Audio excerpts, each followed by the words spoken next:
All right, welcome to The Explainer. Today we're tackling a big one, the art of war. But here's the thing, we're not just going to rehash the strategies. Nope, we're going to dig into the incredible mystery behind the book itself. So let's kick things off with a quote you've probably heard a million times, maybe from Gordon Gekko in Wall Street, right?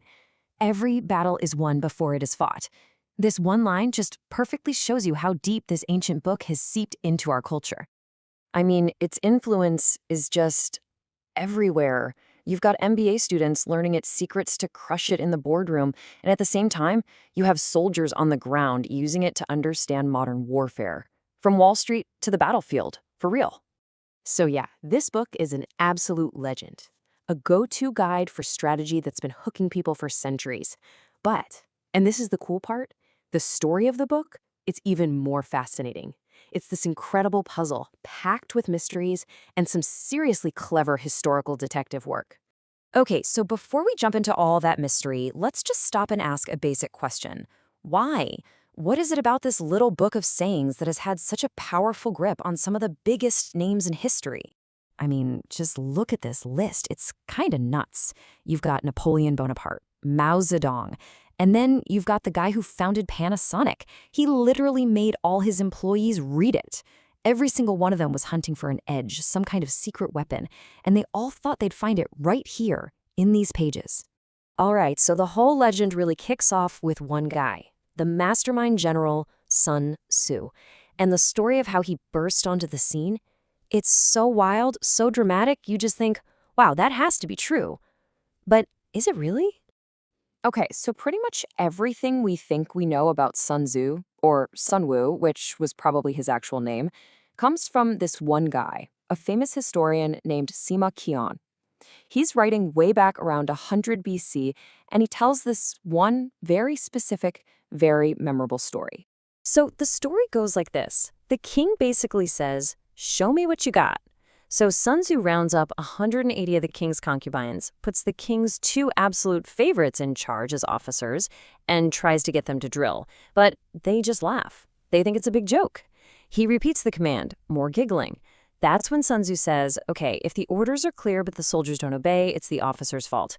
And then he has the two favorite concubines executed, just like that. And boom, instant discipline. The rest of the women are suddenly the most perfect soldiers you've ever seen. It's a heck of a story, right? A brutal lesson in discipline and command. It definitely got the king's attention. But this is where our mystery really begins. Because when you start looking at the actual history, things get complicated. And here it is, the central problem. On one hand, you have Sima Qian's amazing story, written 400 years later, but on the other hand, you have the Zhuan. Now, this is the main historical record from Sun Tzu's actual time. It's packed with details about everyone, generals, politicians, you name it. And guess who's not in it? Not even once? Sun Wu. For a guy who was supposedly this legendary general, it is just radio silence, a giant glaring hole in the history books. So, okay.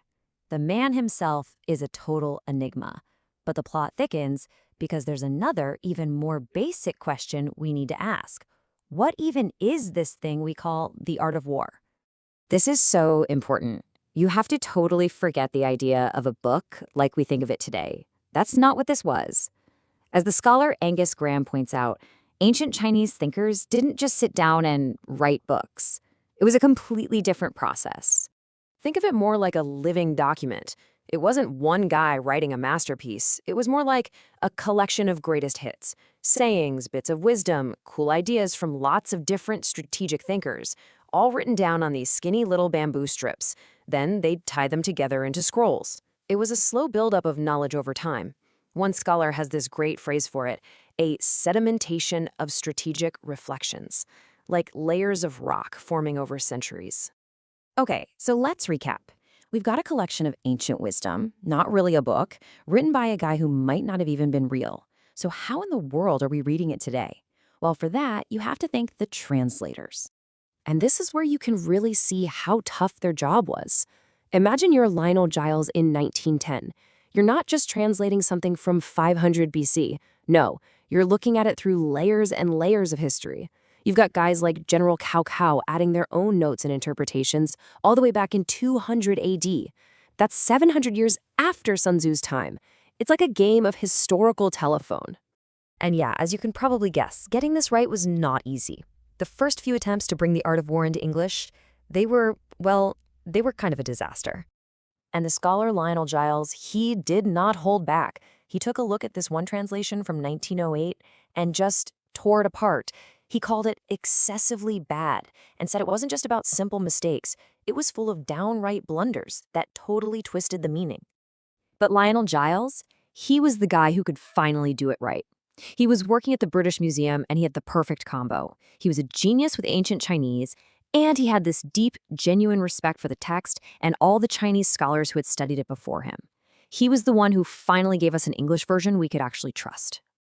So this all brings us to the big question, the one that really matters. With all this mystery about the author, about the book itself, about how we even got it in English, why do we still care so much? Why does it still have this incredible power? And you know what? Maybe the mystery is actually part of its power.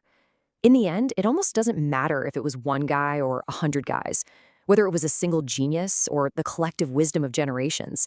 The ideas themselves are just that strong. Because the book is all about these incredible contradictions, right? It's a guide to winning wars, but the ultimate goal is to win without even fighting. It teaches you how to be deceptive, but it also talks about benevolence and justice.